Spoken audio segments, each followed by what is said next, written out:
Alone with Higashi, he asked Kuruno why she's getting bullied. She tells him that she forgot to tell him, didn't she? She started explaining to him that other people don't like special things and she was special. The others were not kind or understanding, so they bullied her. She then admits quietly that it was easy for her, so she just let it sort of happen. Slinking forward and blushing, Kuruno wondered if Higashi summoned all his courage for her. To help, right? She regrets that he had to do that. But he is her kind of guy who's doing the right thing regardless of what the outcome is. Higashi then fell into the trap of a relationship that is Kuruno. On the way home, Higashi is stopped by Kuruno, a girl he knew and very much Yandere-like. She confesses that she cannot be friends anymore. And maybe they should date? If he doesn't want to, it doesn't matter. She'll still love him for a while, but eventually, the feelings will subside. Higashi, thinking about how tall and intimidating she is, figures that he can't really say no. Carefree, he says, sure, why not? Stifling his nervousness. Her face flushed and tears swelled in her eyes as she asked him if he was serious. Crying, Kuruno apologized, admitting that she couldn't keep it within herself anymore and had to ask. Even if the response was him dumping her. But he felt the same way. As she continued babbling, Higashi observed something. He realized, again, that Kuruno is such a good person deep inside. Considering this, Kuruno asked if really everything is fine. If so, then. Kuruno performs a kebiden and holds Higashi in between her arms. With a wicked but laughing tone, she says that from now on, she doesn't need to hold back anymore, right? Higashi, who's all flustered, can hardly reply. Higashi, walking to school with his now girlfriend, had been questioning how their life together was so ordinary, to his own astonishment.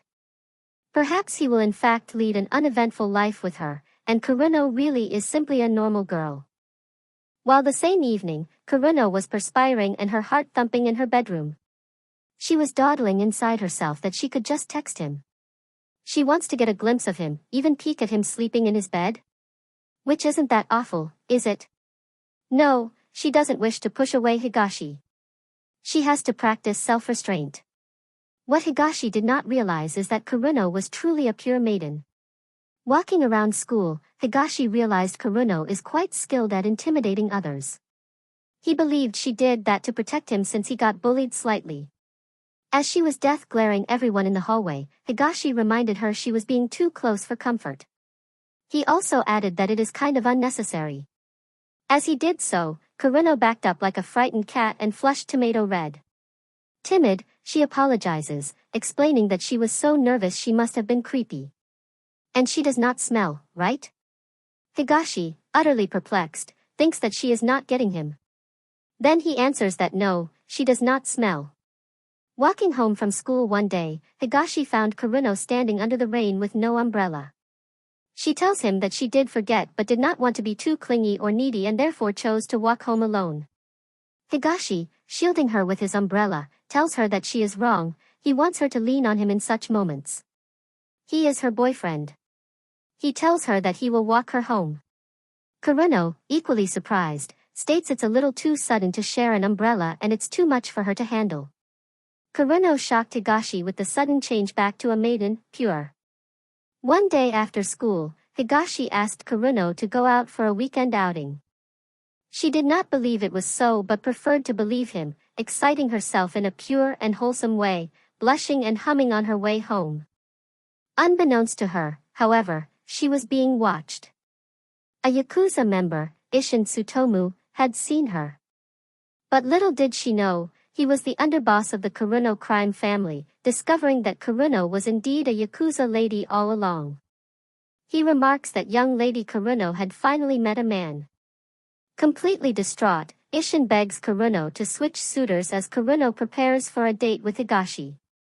Isshin remarks that the boy is too weak and would be incapable of protecting her. He finishes by informing her that it's his duty, he has to protect her and she needs to understand how much she means. Steeply, Kuruno calls out Ishin's name.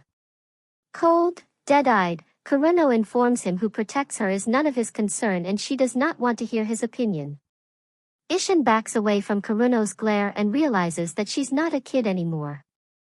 Kuruno, once again in her lovely self, asks him if he can help her decide what to wear on the date. Ishin, being the gentleman he should be, gives in to the offer. It is the day of the date, and Kuruno waited at the corner for Higashi. While dressed in her chic outfit, everyone's eyes landed on her appearance, so much so that two men commented on it. They told her she could model and that her aura was screaming, "I'm better than you."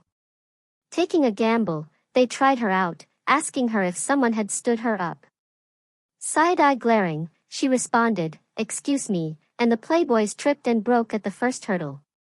They leave, deducing that ordinary humans like themselves had no chance. As they leave, Higashi appears, apologizing to Kuruno for being late. Skipping from icy beauty, Kuruno melted into a soothing kitten, speaking Higashi's name and purrs with rosy cheeks. Higashi apologized once more, saying he did his best, but Kuruno interrupts Higashi, saying the fault lies with her for arriving too early. She goes on to describe that she thinks that he is cute without uniform. While in their lovey-dovey mode and talking sweetly, Higashi was shocked but complimented Kuruno back, getting her to turn redder, blushing as she uttered her gratitude. The playboys were shocked, exclaiming that how can little Higashi date the tall and lovely Kuruno? Who is this guy? On their date, Higashi noticed that Kuruno just kept staring at him in silence. They did the standard date things, but did he mess up his boyfriend thing? Breaking the uneasy silence, he inquires if she is having fun. He couldn't tell because she had been so silent. Kuruno finally spoke, warmly informing him that she is having a good time. The actual reason she was quiet was because she was recording Higashi's voice in high definition. She apologized to Higashi, inquiring if she was making him nervous. She informed him that she's just trying to brand this experience into her retina. Higashi, taken aback, merely said that he was glad that she's having a good time. In her mind, Kuruno thought about the fact that she now has so much more material to play at home, material that she will play on repeat after repeat after repeat. As the date seemed to be counting down to a soft end, Kuruno asks for a hug. She first asks for 10 seconds, then 5 instead. She required it for a lasting memory, at last begging for it. Higashi, always puzzled, agrees. Kuruno knelt down, thanking him and hugging him. Higashi thought that they had such a height difference between them. It was like a mom and her child. Leaping with happiness, Kuruno gasped loudly. Between her heavy breathing, she declares it's incredible and she can now die happily. Her original 10 seconds proposal lasted for 10 straight minutes. Since she held on tightly to Higashi.